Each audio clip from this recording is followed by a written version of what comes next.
행복하고 너무나 기쁜 축복의 새날입니다. 우리 미라클 모닝 기적의 아침, 우리 아침 예배로 하나님 앞에 함께 나가기를 원합니다. 오늘은 잠언의 8장의 뒷부분입니다. 우리 22절부터 36절까지를 좀 가지고 여러분들과 함께 오늘 지혜의 가장 중요한 부분, 좀 색다른 부분, 잘 다루지 않았던 부분, 그런 부분들을 좀 여러분과 함께 좀 다루기를 원합니다. 미국 전도 역사상 지난 20세기에 가장 많은 이 전도와 수많은 결신자를 이끌어내셨던 분이 계시죠. 바로 우리 전설의 복음 전도자인 빌리 그레엄 목사님이십니다. 이분에 대한 수많은 에피소드는 뭐 많은 분들이 설교를 통해서 또 책을 통해서 뭐 여러 방송에서 정말 따뜻하고 마음에 감동을 주는 하나님의 복음으로 이렇게 사는 모습이 정말 너무나 멋진 그런 것들을 우리에게 알게 해주셨던 정말 유명한 분이시죠.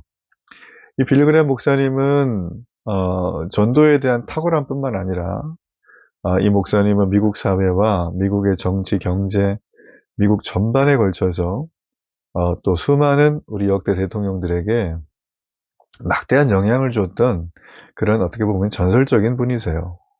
그래서 많은 분들이 이렇게 왕성하게 사역을 하실 때 때로 지치고 슬럼프도 있을 텐데 어떻게 그런 거 하나 없이 지금까지 이 놀라운 사역을 정말 하나님께서 주시는 기쁨으로 하실 수가 있을까? 이런 궁금함 때문에 어느 분이 질문을 했어요. 그랬더니 빌리 그레엄 목사님은 웃으면서 아주 심플하게 대답하셨어요. 내 사역의 힘과 원천은 하나님과의 깊은 교제에 있습니다. 이 말은 무슨 말일까요?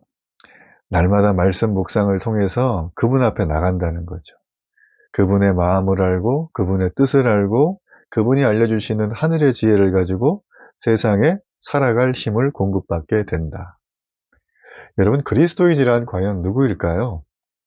그리스도인의 삶에 사느냐 죽느냐는 과연 무엇으로 선택을 할까요? 오늘 본문은 바로 이 지혜라고 하는 이 부분을 아주 총체적으로 다뤄주는 정말 유일한 본문 중에 하나입니다. 우리가 오늘 이 말씀을 통해서 우리가 하나님의 지혜가 정말 선택이 아니라 사느냐 죽느냐의 문제임을 다시 한번 말씀 속에서 깊이 경험하고 오늘 내용을 소개해 주시는 생명의 메시지로 받는 그런 날이 되면 너무나 좋겠습니다. 자, 우리 먼저 우리 22절의 말씀이 아주 하이라이트인데 한번 함께 읽어봅니다. 여호와께서 그 조화의 시작 곧 태초에 일하시기 전에 나를 가지셨으며. 참 너무나 재밌는 얘기예요. 하나님이 그 조화의 시작, 태초에 일하시기 전에, 자, 이거는 지금 창세기로 넘어가는 얘기죠. 거슬러 올라 창세기에 가서 바로 태초, 그러니까 지금 우리가 보는 하나님의 창조의 모든 세계가 있어지기도 전에 나를 가졌다 이렇게 되어 있습니다. 자, 여기서 나가 누구겠습니까? 나는 보나마나 예수 그리스도죠. 우리 지난 시간에 살폈어요. 바로 이 나가 예수님을 얘기한다는 것을 우리는 그것을 살피고 거기에서 큰 마음의 위안과 은혜를 받았죠.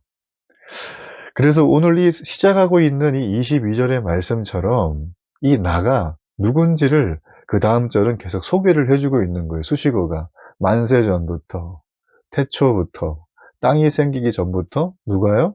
그리스도 예수께서 세움을 받으셨다. 이 얘기는 아주 심플하게 얘기하면 그냥 그때도 계신 거예요. 창조 때. 아니 그전에도 계신 거예요. 네. 그러니까 하나님의 창조 세계 가운데 우리 주 예수 그리스도는 함께 계신 분이시라는 거죠. 이 모든 창조되어지는 것을 같이 보신 거고 같이 하신 거예요. 그래서 우리가 지혜에 대한 얘기를 참 많이 하죠. 뭐 이지혜, 박지혜, 김지혜, 뭐 지혜 되게 많잖아요. 근데 정말 지혜롭게 사는지는 잘 모르겠지만 또 그분의 지혜 기준은 뭔지 모르겠지만 오늘 성경은 지혜를 남발하지 않고 이제 드디어 잠언 8장 이본문에서 성경에 유일하게 지혜의 기원과 역할에 대해서 아주 자세하게 설명하는 유일한 본문이 금방 읽었던 말씀이에요. 여러분 그렇기 때문에 이 성경의 지혜는 우리의 실제적인 삶과 뗄래야 뗄 수 없는 아주 밀접한 연관이 있죠. 왜냐하면 이 지혜는 하나님이 창조하신 세상에서 내가 거듭난 믿음의 사람이라면 그리스도인이라면 어떻게 살아가야 하는가에 대한 모든 답을 가지고 있어요. 그래서 이 지혜를 구하지 않고 이 지혜가 그리스도인 줄을 모르고 나의 지혜로 나의 경험과 나의 인생 짬밥으로 살아간다는 건 이건 그리스도인의 삶에 맞지 않는 옷을 입고 100m 달리기를 뛰는 것과 같아요. 아주 가볍게 몸에 걸친 듯 안 걸칠 듯 해야 되는데 아주 그냥 한겨울에 롱패딩 입고 밍크 조르고 목도리 3개 하고 장갑 2개 끼고 막 방한 부츠 신고 이러고 여름에 트랙을 달리면 그거 어떻게 되겠습니까? 예, 세계 신기록 보유자라도 아마 꼴등은 마타는 잃을 것이다. 그러니까 지혜를 모르면 우리의 삶에 특별히 이 지혜의 기원이 뭐고 그분의 역할이 뭔지를 모르면 우리가 삶을 살아가지만 살아가는 곳마다 악소리만 날 것이다. 성경은 오늘 그렇게 우리에게 보여주고 있습니다. 자, 그래서 이 지혜는 말 그대로 우리의 삶을 살아가는 원리일 뿐만 아니라 7장에서 하나님이 세상을 창조하실 때 사용하신 창조의 도구이자 창조된 이후에 이게 참 중요한데 이후에는 창조된 이후에는 세상을 움직이기 위해서 세워놓으신 창조의 원리예요. 자, 그렇다면 그리스도인의 지혜로운 삶은 무엇일까요? 바로 이 세상을 움직이기 위해 세워놓으신 창조의 원리인 지혜를 삶의 모든 영역에서 발견하고 그 질서를 발견할 때마다 감격하고 탄복하고 하나님 앞에 기쁨의 찬양을 드리고 순응하며 순종하며 하루하루 살아가는 것이죠. 지혜로운 사람들 여러분 보신 적이 있나요? 특별히 지혜의 기원과 그 지혜이신 그리스도가 어떤 분이신지를 알고 살아가는 사람들의 삶을 보면 정말 매력적입니다. 그런 사람들은. 이런 사람들은 뭐 세상을 초연하게 사는 그런 사람들이 아니에요. 세상에 다 살아요. 여전히 관계를 형성하고 직장도 출근하고 교회 와서 섬기고 가정생활도 하고 개인의 삶도 있고 그죠? 뭐 욜로도 하겠죠. 이런 거 다 합니다. 다 하지만 이분들의 삶은 결이 달라요. 결이. 전 여러분이 섬기는 교회에 이렇게 결이 다르는 분들이 곳곳마다 있기를 축복합니다.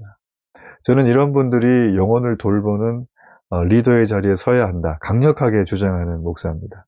이런 걸 모르고 쓰면 매우 불편하고 힘들어져요. 본인도 괴롭고 함께하는 팔로워들도 너무나 에브리바디 힘들다는 거죠. 여러분 그렇기 때문에 지혜로운 삶은 우리의 선택의 문제가 아니라 필수적인 사항이라는 것을 오늘 성경은 우리에게 얘기를 해줍니다. 왜냐하면 오늘 31절 이후에 보면 창조 후의 지혜의 역할을 쭉 설명한 다음에 이 지혜의 역할이 얼마나 중요한지를 설명해줘요. 자, 35절 볼까요? 함께 한번 읽어봅니다. 대전하를 얻는 자는 생명을 얻고 여호와께 은총을 얻을 것임이니라. 자, 되게 좋은 말이죠? 근데 만일 나를 잊는 자는 지혜를 잃어버리는 자는 자기 영혼을 죽이는 자예요. 그리고 나를 지혜를 미워하는 자는 사망의 길로 달려가는 자예요. 그러니까 여러분 이 지혜를 뒤로 제껴두고선 그냥 내가 알아서 할게요. 이거는 내가 전문가여야 한다는 얘기는 이건 매우 악성 종양 같은 교만함이다. 우리가 그렇게 볼 수가 있겠죠. 그렇기 때문에 여기 나와 있는 이 전체적인 맥락에서 지혜는 창조 때 함께 하셨고 창조 후의 지혜도 여전히 함께 하시고 이 지혜를 얻는 자는 생명을 얻는다는 게 오늘 본문의 큰 핵심적인 흐름이라는 것입니다. 그렇기 때문에 우리가 이 땅에서 건강하고 하는 일마다 어떻게 보면 굉장히 잘 풀리고 우리 인간관계는 정말 아주 능수능란하게 잘해서 만나는 분들을 내가 도구로 이용하는 게 아니라 그분들의 삶이 살아나고 그분들이 불행해서 행복이 되고 질병에서 노임을 받고 이런 어떤 굉장히 판타스틱하게 원하잖아요. 이런 삶을.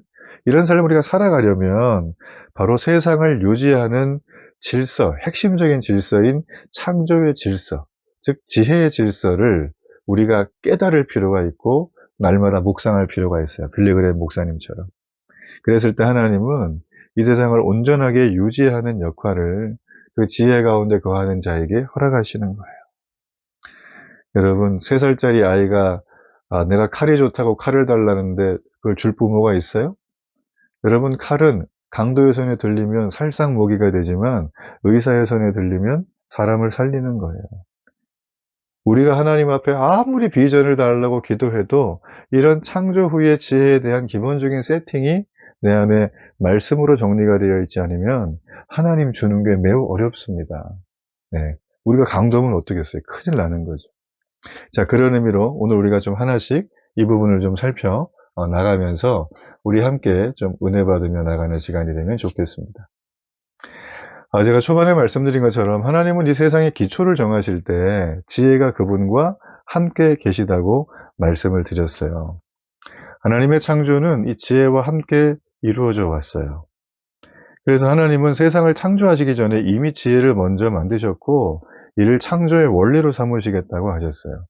그래서 이 지혜는 우주 만물의 모든 비밀을 다 알고 있고 삶의 참된 길을 제시하는 인생의 궁극적인 모든 문제에 해결을 줄 수 있다라는 전제가 우리 성경에서 말하는 핵심적인 내용이죠. 그래서 이 지혜는 하나님의 창조사역과 함께했고 시간을 초월해서 존재할 뿐만 아니라 그 지혜 자체가 어떤 배워서 습득하는 게 아니라 이미 절대성과 영원성을 가진 그것이 바로 지혜라는 거죠. 그래서 바울은 이 하나님의 지혜를 그리스도의 동일성과 똑같이 연결해서 말합니다. 자, 고린도전서 1장 24절의 말씀이에요. 오직 부르심을 받은 자들에게는 유대인이나 헬라인이나 그리스도는 하나님의 능력이요 하나님의 지혜니라. 네, 부르심을 받은 자들, 세상의 불신자를 말하는 게 아닙니다. 하나님의 자녀인 자들, 회심한 자들, 거듭난 자들에게는 인종과 국적과 나라를 초월해서 그리스도는 나의 하나님의 능력이고 하나님의 지혜라고 말합니다. 여기서 말하는 능력은 무엇일까요?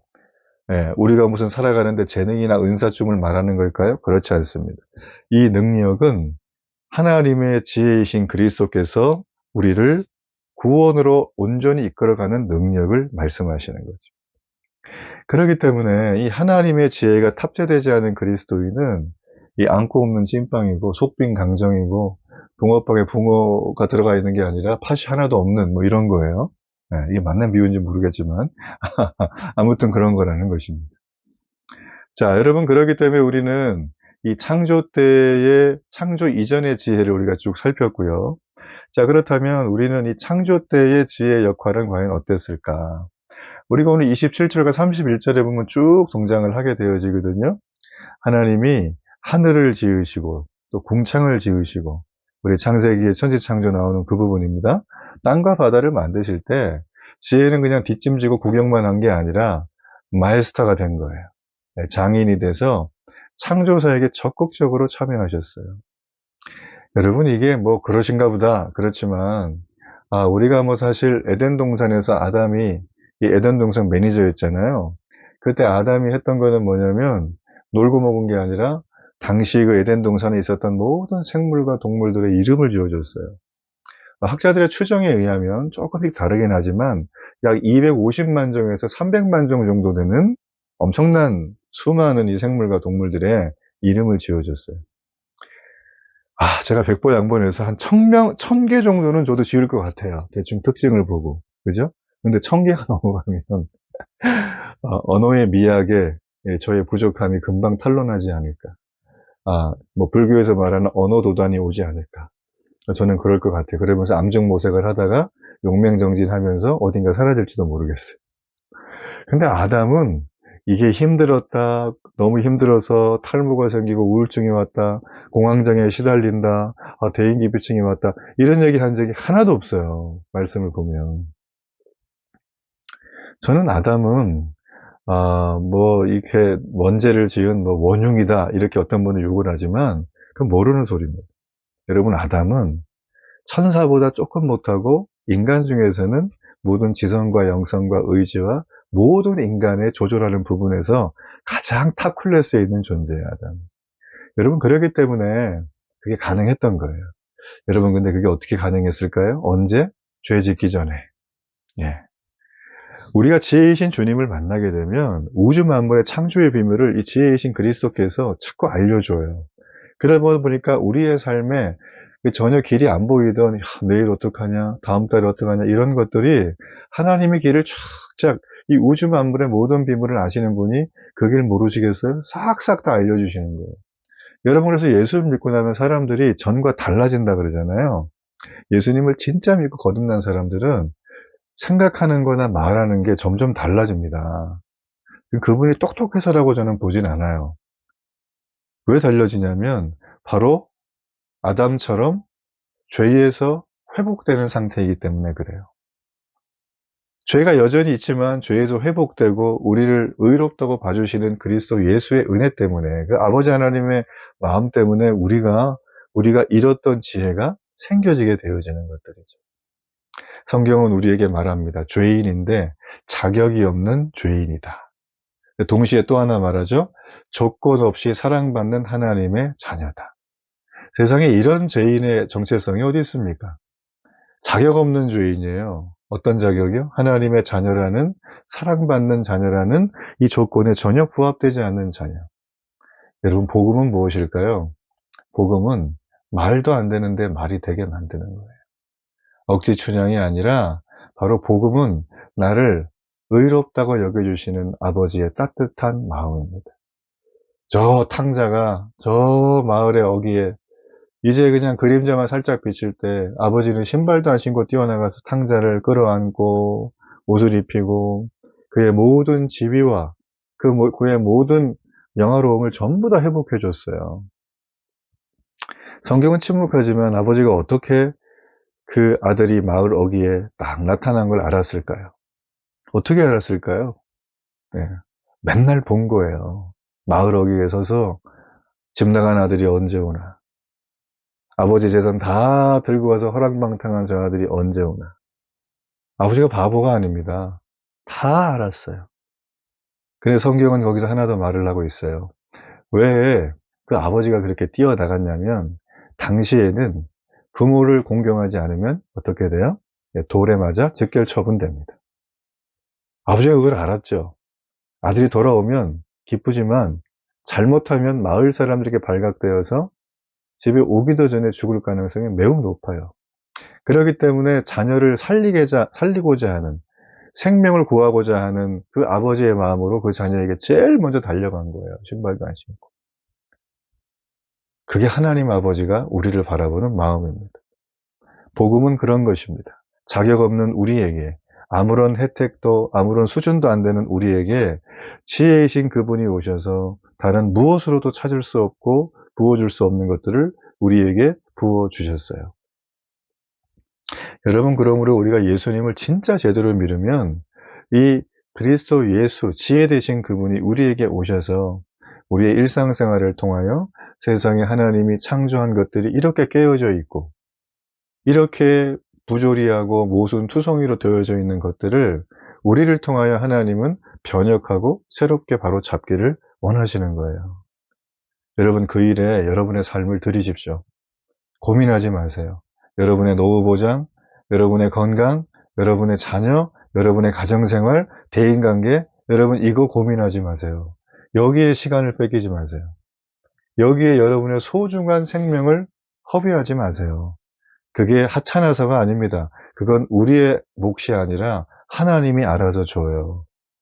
네, 그걸 믿으셔야 돼요. 하나님은 우리가 누워 있어도 만나와 메추라기로 아침 저녁으로 먹이시는 분이세요. 하나님, 우리가 광야 같은 삶을 살아도 구름 기둥과 불 기둥으로 추위와 더위를 막아주시는 분이에요. 40년간 이스라엘 백성들은 마트 가서 옷을 사 입은 적이 하나도 없어요. 광야에서. 근데 그들 어떻게 됩니까? 옷이 떨어지지도 않았고 신발이 헤어지지도 않았다 그러잖아요. 그게 여러분 기적 아닙니까? 날마다 보는데, 그 날마다 입고 있는 건데, 그게 어머 세상에 어떻게 이럴 수가 있지? 2년이면 갈아입어야 되는 건데. 여러분, 그들은 그렇게 하나님의 아주 세밀하고 섬세한 돌봄을 받았다는 거죠. 여러분의 삶이 그런 삶입니다. 여러분의 삶의 광야 같은 세상살이 걱정하지 마세요. 하나님이 여러분을 붙드시고 사는 길로 이끌어 가실 줄로 믿습니다. 자, 하나님은 30절과 31절에 보면 너무 기뻐하세요. 제가 30절 한번 읽어볼게요. 내가 그 곁에 있어서 창조주가 되어 날마다 그의 기뻐하신 바가 되었으며 항상 그 앞에서 즐거워하였다. 그러면서 31절에 사람이 거처할 땅에서 즐거워하며 인자들을 기뻐하였다. 이런 말이 나와요. 자, 그러니까 이 얘기는 한마디로 말하면 지혜이신 성자 하나님과 만드신 성부 하나님께서 친히 지으신 세상과 우리 인간을 보고 기뻐했다는 거예요. 여기서 인자는 우리를 말하는 것입니다. 물론 다른 본문에는 그리스도 예수를 얘기하기도 하고 선지자를 얘기하기도 하지만 여기에서는 하나님의 지혜로 만든 우리 인간을 보고 기뻐하신 거예요.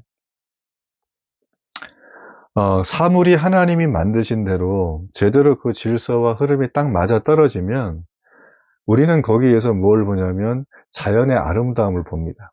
그렇죠?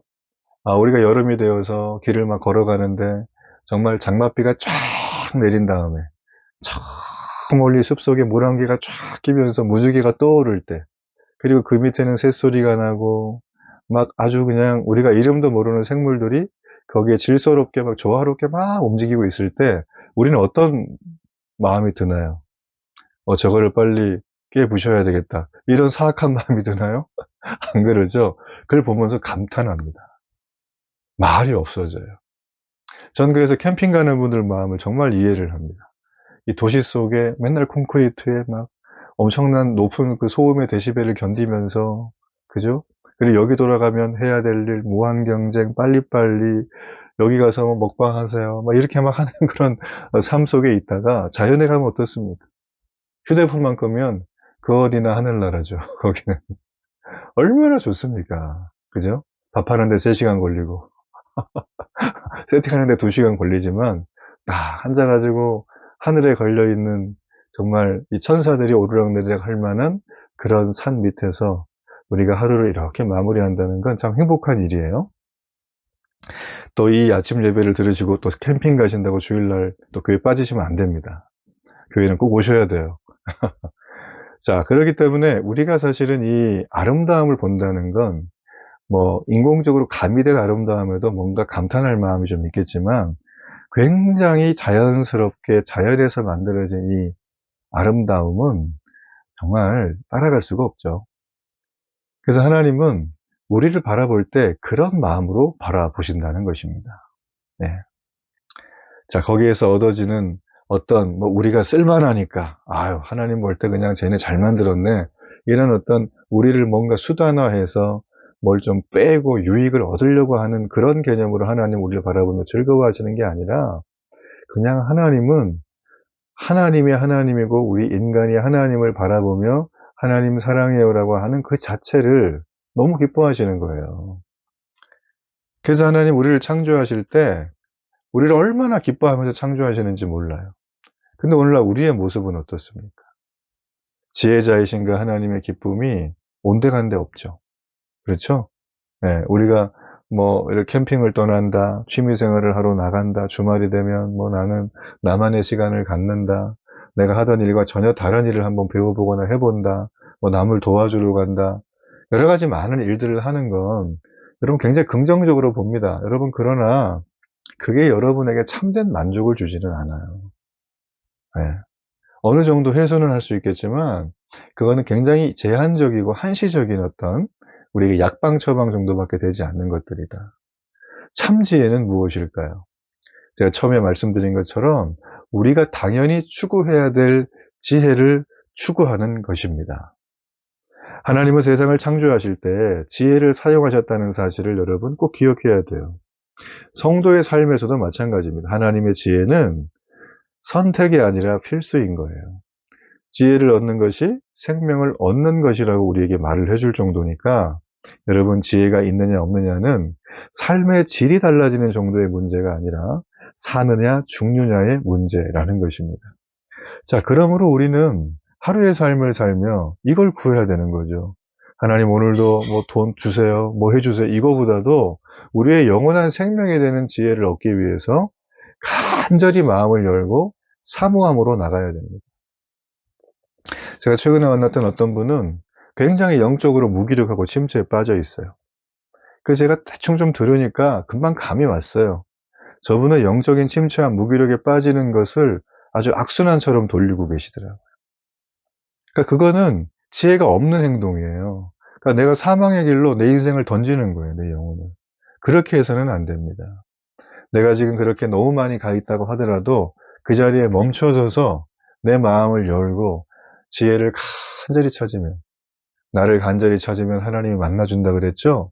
믿음은 내가 믿겠다고 해서 믿어지는 게 아니라 내 삶의 의미와 가치에 대해서 한번 생각하고 정말 의미 있는 삶은 무엇일까에 대한 고민이 생길 때 내 마음을 열게 돼요. 열면 하나님이 오시는 것입니다.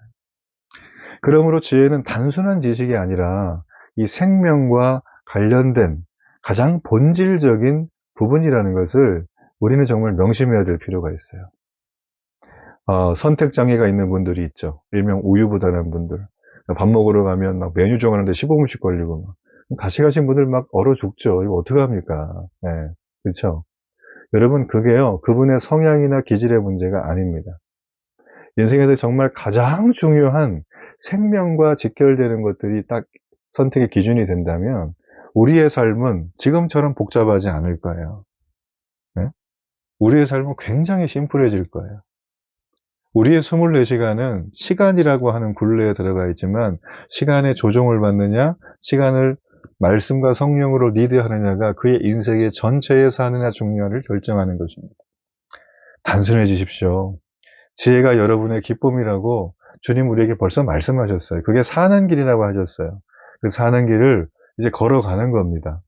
창조주의 아름다운 눈으로 세상을 바라보며 저 대자연을 만끽하면서 사람들이 서로서로 섬기고 돌봐주는 것을 보며 그 정말 60이 넘으신 할머니가 티 없이 맑은 해맑은 웃음을 웃는 그 모습을 보면서 거기에서 큰 감사와 기쁨과 위안을 얻는 삶을 산다면 저는 세상에 그 어떤 유혹이 오거나 우리를 흔드는 시련이 와도 넉넉히 이길 것이다. 저는 그런 믿음을 갖고 여러분이 사는 그런 축복이 있기를 간절히 바랍니다. 결단의 기도를 하나님 앞에 드리겠습니다. 살아계신 주님, 오늘 말씀을 묵상하면서 제가 얼마나 하나님 앞에 지혜롭지 못하게 살았는지를 다시 한번 뼈저리게 느낍니다. 내가 이 땅을 살아가며 지혜가 없으면서도 자신감 있는 척했고 결연한 의지로 삶을 맞서는 것처럼 살았던 저의 연약한 모습. 그러나 지혜를 향하여 순종하려고 하니 너무나 멀리 떨어져 있는 균형을 잃어버린 불가능한 모습이 제 안에 있다는 것을 다시 한번 목격하게 됩니다. 살아계신 주님, 창조 이전의 지혜로 이 모든 걸 보시고 하나님의 창조 질서에 순응하고 순종하는 것이 참 인생의 길임을, 사는 길임을 알려주셨사오니 이제는 하나님, 주님의 그 놀라운 은혜에 받아주시는 복음 안에 온전히 거하기를 원합니다. 하나님 함께하여 주옵시고 내가 이 모든 이 땅에 있는 하나님의 창조된 이 사물을 그 자체로 보고 기뻐할 수 있는 지혜, 정수의 가르침이 날마다 하루하루의 삶에 흘러넘치도록 주님 붙들어 주시옵소서. 오늘도 지혜자 되시고 창조주 되시는 우리 주 예수 그리스도의 이름으로 기도합니다. 아멘.